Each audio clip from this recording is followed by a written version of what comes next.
The protagonist of this story, Aragi Kai, seemed to everyone around him to be an ordinary, gloomy teenager from high school. But in reality, he wasn't that simple at all. He was a professional assassin who terrified his victims, none of whom had ever escaped. Aragi Kai's classmates hated him and bullied him because of his antisocial character and weird aura. But everything changed one day when Aragi and his classmates were suddenly transferred to another world. A world of swords and magic. A mysterious messenger announces to them all that they are all heroes called to this world to defeat the Demon King. And for such a daunting task, she bestows them with superpowers. And obviously, Aragi Kai gets the most powerful one of all. Well, if you want to know which one, let's start this story from the beginning and get to the bottom of it. The scene starts with a man running through a dark alley. He looked anxious and afraid as he came to a stop. He looked back and thought that maybe he got away somehow, but then suddenly, someone put a knife against his throat. He told the assassin that he would give him money if he wanted it in return for his life, but the very next second, the assassin slit his throat. The next morning, a young schoolboy was on his way to school and he looked tired. His name was Aragi Kai. He yawned and thought that after working all night long, it really sucked to go to school. He worked as an assassin. When he entered his classroom, other students began whispering among themselves. A boy named Midu Shuji greeted him with a wide smile. He was the soccer club's ace and the class president. Kai returned his greeting coldly and sat down at his desk. Meanwhile, a girl named Nagase Reina saw it all and commented that Kai was rude as always. She was a fashionable girl who stood out from the rest of the girls in the class. She went to Shuji and told him sternly that he need not greet people like Kai. Shuji defended him by saying that he might be tired. That's why he was so cold. Suddenly, another student entered the classroom, and upon seeing him, Rina remarked how an even ruder person just entered. The rude student's name was Arashi Shunsuke, the leader of a notorious local gang. A few students greeted Arashi, but when he saw that Kai was sleeping, instead of greeting him, he went to his bench and yelled at him to get up. He drew his hand to grab him, but Kai grabbed his hand before he could react and said that he was sleepy and asked what he wanted from him. He let go of his hand, and Arashi called him a weirdo. Suddenly, another student named Kenzaki Rin asked them to be quiet. She was beautiful and talented both in martial arts and literature.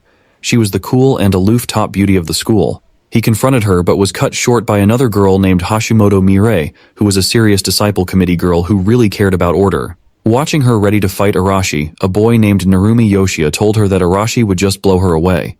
Yoshia was a shallow and frivolous guy. Everyone soon got back to their seats. This was Shinzo High School. First year, class, and it was just another regular day in a class with a lot of problems. Kai was still keeping his head down when he suddenly sensed something. A weird sensation coming from under Shuji's feet. A bright blue light began emitting from the floor and a magic spell circle appeared. Soon everyone in the class noticed it and were confused and shocked.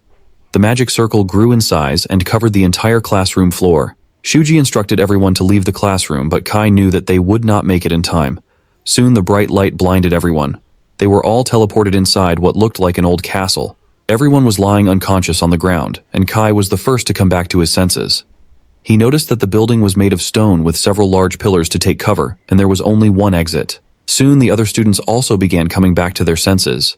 Everyone was panicking, but Shuji calmed them down, and Kai was relieved that Shuji was someone who could keep the whole class from losing their composure. Arashi got up and said that they could not waste any time, and he asked his two minions to follow him. Kai stopped him and said that he could hear footsteps coming towards them from the other side of the door. Kai sensed that there was a man and a woman coming through. Soon the door opened and a girl and an old man entered the room. They both looked like medieval knight and princess and were wearing unusual and old-fashioned flowy clothes with capes. The girl greeted the students saying that they were impressive and called them hero candidates. The students were surprised to see them. Kai analyzed both of them and concluded that the man had the physique of a sword user and he had his guard up too. And as for the girl, he sensed slight muscles, but she seemed pretty normal to him. The girl introduced herself as Leonora, the Archbishop of the Holy Country, Diggerest, and the man with her was Gaius, who was a knight and her protector. Arashi told her that he had never heard of the country before and asked her if she was messing with them. The girl replied that she certainly was not messing with them. Shuji came forward and explained to her that they suddenly found themselves there and were thus a little bit on edge.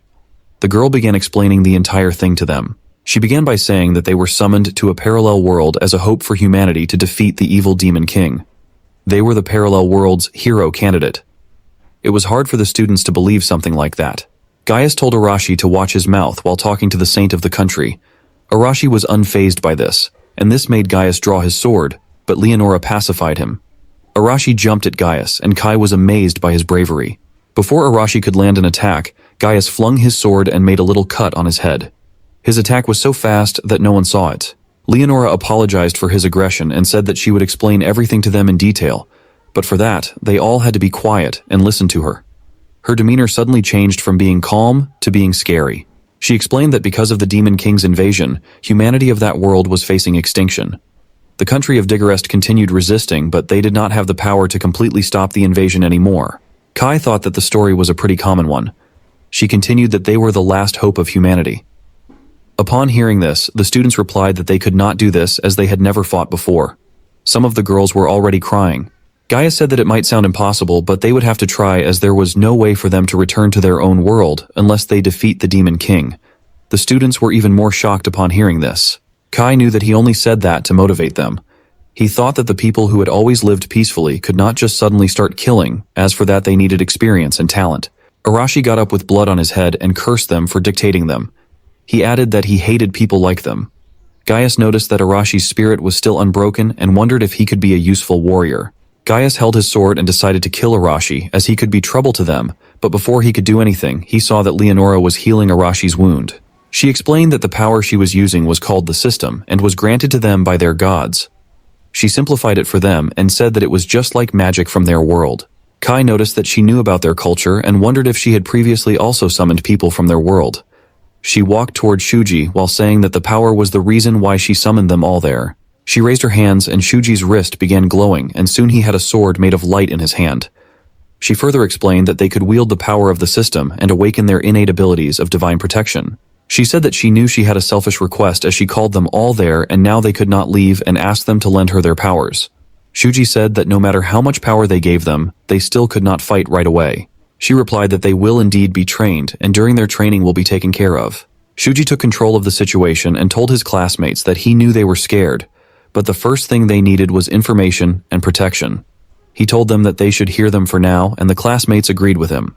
When Leonora saw that they all were ready to lend their hands, she began giving them their divine powers. Mireri was given telekinesis. Arashi got explosion powers. Rina received fire powers. Yoshia received wind powers, and others also received different and amazing powers. Leonora asked if anyone was left, and Kai raised his hand. She gave him his powers too, and he noticed that his field of vision was changing, and as soon as he finished getting his powers, he could read Leonora's stats. His eye color changed to red, and Leonora told him that he had received the power of judgment, which was rather rare. The power would let him see his target's stats and details. He tried his powers on himself, and he was able to see his own stats. Arashi also tried his powers and made fun of Kai by saying that he only got a new eye color. Kai noticed that the students were acting high and mighty. They didn't even have much information about the world yet, and their powers were also borrowed and could be taken away any time. But he was chill because he had plenty of other ways to kill people. After everyone received their powers, Leonora told them to take some rest. In the evening, the hero candidates were taken to their personal rooms. Kai sneaked out of his window in search of more information. Outside guards were patrolling and talking about how the hero candidates looked weak. They made fun of how those kids are chosen to defeat the Demon King. One of them said that the saint surely knows something which they do not. Kai listened to their chat entirely. He used his judgment power to check the stats of one of the guards and noticed that he only knew swordsmanship. He soon left in search of more information. He had also learned about the structure of the city, which was a fortified city.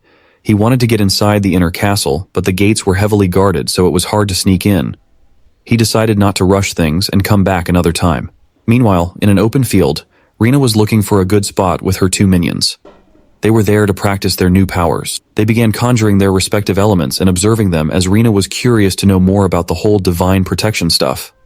Kai was hiding in a bush and spying on them when he suddenly felt a strange sensation. The girls also heard a weird noise coming from the bushes. It was a giant lizard-looking creature and was attracted by the girls' magic. Kai quickly used his magic to see the monster's stats, and he was shocked by its overwhelming stats. Soon, the monster roared and began chasing the girls. Kai concluded that the lizard was strong and aggressive, but it only ran in a straight line and also lacked intelligence. He threw a knife at it, and the knife successfully penetrated his thick skin. Meanwhile, Rina stumbled and fell on the ground. The monster had caught up to her and was about to step on her when suddenly it stopped moving. When the girls looked around, they saw a knife puncturing its head, and it was bleeding. They wondered if someone had saved her, but they decided not to stay there anymore, and they left. Kai had no reason to save them, but conscience did not let him ignore the situation. He thought to himself that things were not going to be easy around there if monsters like those were freely roaming around. He went near the monster's body to pick his knife when he suddenly sensed someone near him. He hid behind the monster's body and looked around, but did not see anyone. He went back to his room too to avoid any trouble. After he left, a person came out from behind a wall. The person was covered in a robe, thus making it impossible for anyone to look at their face. The person smashed the monster's head, squeezing out its eyes. He said to himself that he was disappointed after seeing how useless and weak the hero candidates were, but Kai smelled just like him. The next morning, Gaius brought the dead monster's body to the hero candidates, who were shocked to see something like that. Gaius explained that the monster was found dead last night near the royal capital. He continued that the Demon King drove the monsters to a frenzy, and as a result they craved human flesh. He told the hero candidates that they would be fighting things like that monster. Gaius asked Steady, who was a researcher, if he found anything weird about the monster, and he replied that there were traces of sorcery being used. Probably by a demon above mid-grade.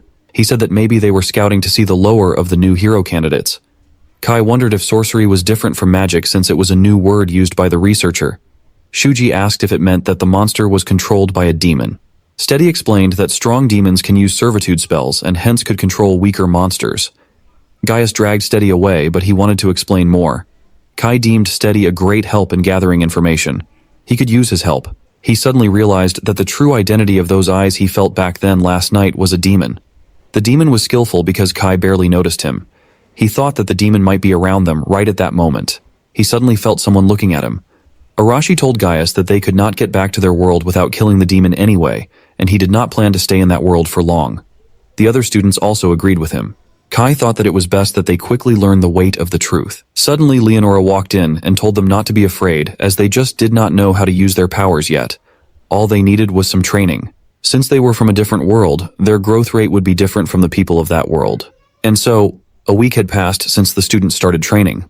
Kai was reading books in the library, and he already could understand every letter of the new language.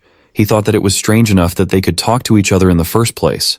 His judgment power was not fit for battle, so he was left out of the training but was allowed to enter the library.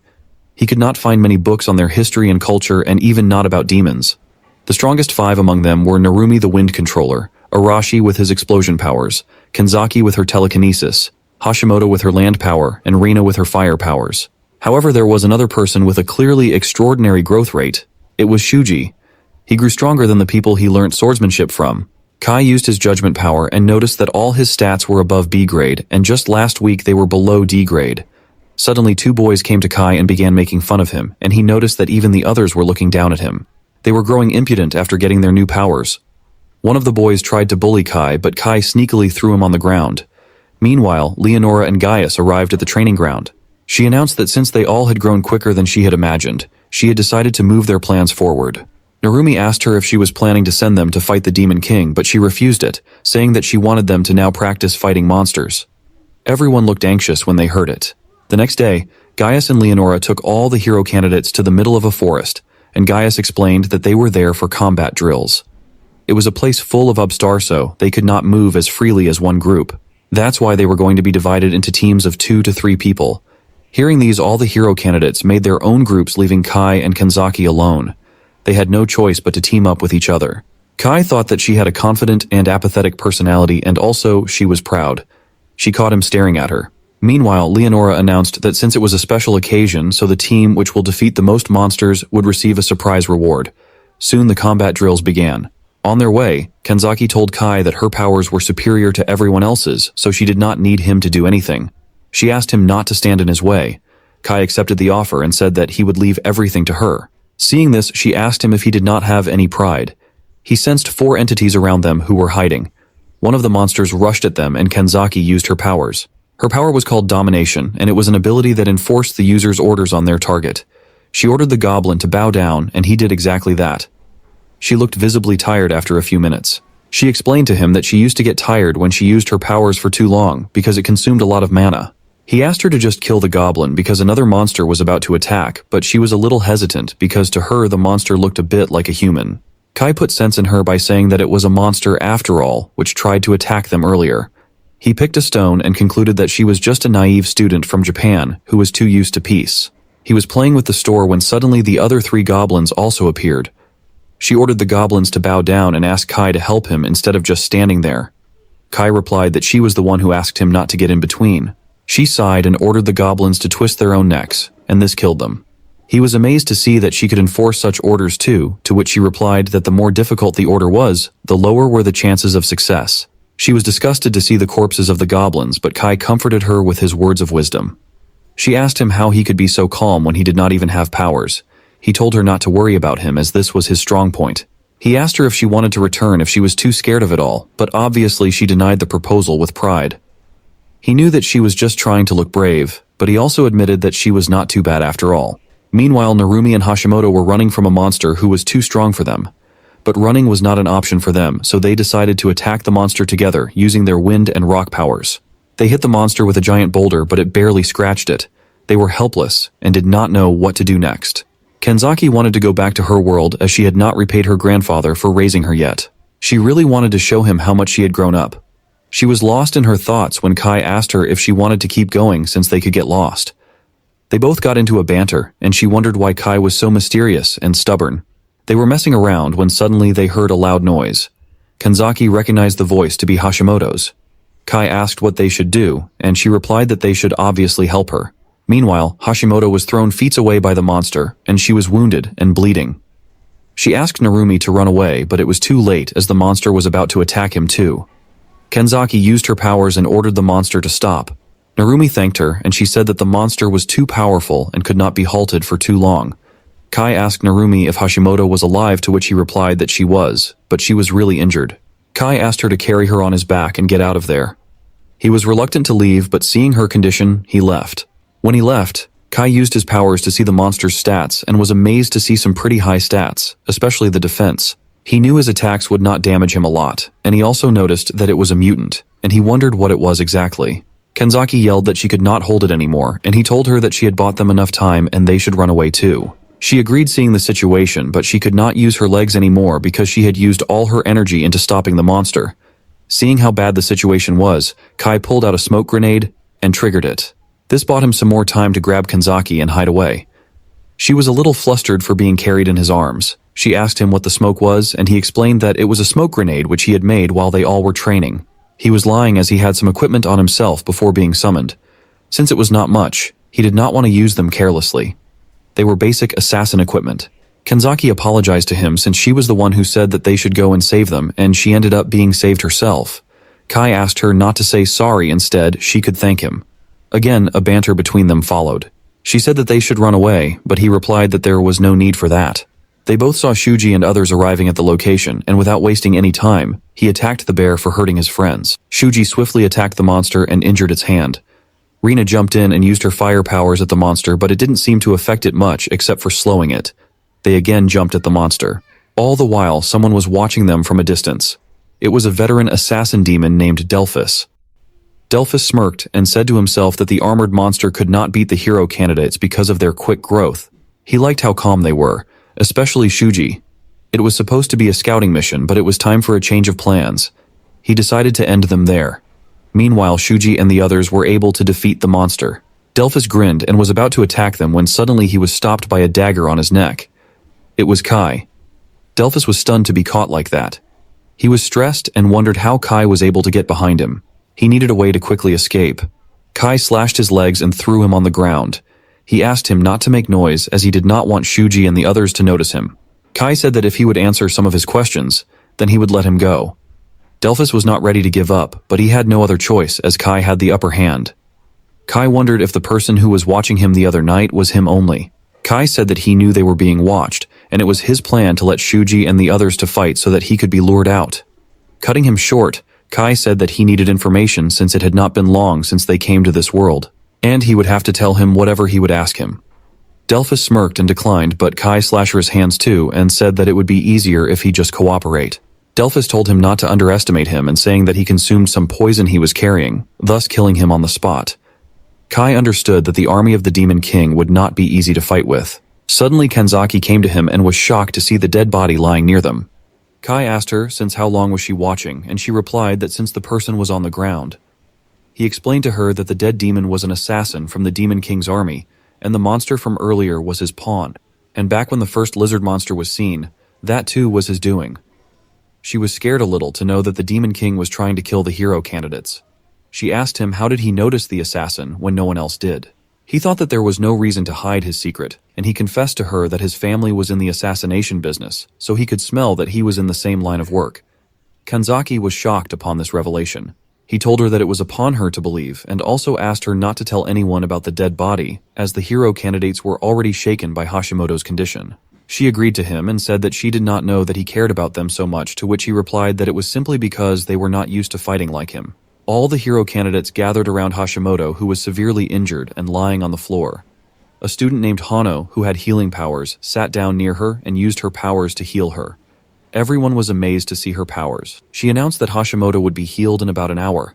Hero candidates were praising Shuji for defeating the monster. Suddenly, Leonora and Gaius walked in, and the candidates asked them where they were all this time, and why did not they help them when they needed it. Gaius explained that he was there all the time, keeping an eye on them, and that it would not be a good practice if he just saved them every time. Shuji said that the condition was severe, and Hashimoto could even lose her life, to which Gaius replied that putting one's life on the line was a natural part of practical military drills. That was the kind of battle they would be facing going forward, and thus they should not be making feeble complaints. Shuji questioned him when he said that the area only had weaker monsters, then how did the armored monster appear? Leonora said that it must be because of the demon assassin, as armored monsters are not supposed to be in that area. Gaius and Leonora decided to strengthen their defenses as they didn't know that Kai had already killed the assassin. Leonora also added that they should be increasing their level of training, as at their current level, they would all just die. Everyone was scared to hear that, and Shuji tried to talk some sense to her, but she told him that getting stronger was the only way to live. Arashi did not like that they were being ordered around, and he jumped in to talk to Leonora, but Gaius stopped him and said that they were all just pawns of Leonora, and they should not think that they could just disobey her orders. The situation was getting heated up, and Shuji jumped in to calm Arashi down, as they had no other option other than to obey them. Gaius was impressed by Shuji, and he told the candidates not to worry, as they were important pawns for the country, and they would not do anything bad to them as long as they all acted properly. Arashi still was not satisfied, and he attacked Gaius with his explosive power, but Gaius was quick to evade it, and he punched Arashi so hard that he fell to the ground. Saying that they all were weak and that from the next day things would only get tougher, he and Leonora left. Arashi got up with a bleeding face and swore to kill Gaius. The next day, Steady the researcher was in charge of the training. After a brief conversation about the last day, he said that they were going to fight monsters at his research facility. Inside the facility, all kinds of monsters were locked. He was raising those monsters for his experiment. Soon the drill began, and hero candidates were made to fight monsters. Kai noticed that everyone was surprisingly calm even though they were forced to fight. Shuji told Steady that the monsters were strong for the candidates, but Steady replied that Lenora had asked him to be very strict with everyone, and thus he could not and would not ease the training. Besides, he added that hero candidates with peers like theirs should not be losing in the first place. He added that the most important thing was their will. Shuji asked if it would really make a difference, and he replied that if done correctly, then they could increase their power's level and could even give new derivatives of their power. Kai also joined them and told Shuji that according to his judgment power, he could see that Shuji had a new power. Shuji was surprised to hear that and asked Steady if he could test it out. Steady was excited to see the power himself, so he allowed him. Shuji used his new powers, and in an instant, he cut the monster's hand and head with a clean slash. Kai knew that Shuji would now not struggle with an armored monster. He wondered if his judgment powers were also leveled up. Kai noticed that someone else also had received a new power, and it was Arashi, but he decided not to tell him. Later that night, Arashi was planning to kill Gaius, tie up Leonora, and ask her the way to get back to their real world. A few other candidates were in his support, and excited to leave the world too. Arashi asked Narumi to join them as they would have a better chance, and he knew that Narumi was fed up with that world too. Narumi was hesitant, but in the end he decided to join his hand. The next day Shuji was training, and Kai went up to him and said that he was really working hard. Shuji replied that he was still weak and needed to get better, to which Kai replied that with his current power level, he could defeat half the knights of that world. Shuji said that it was not enough as he could not defeat Gaius, and he needed more power to protect everyone. Got a favorite manhwa or moment you want to see next? Comment it below. I'm reading everything. Until then, stay sharp, stay strong, and keep reading.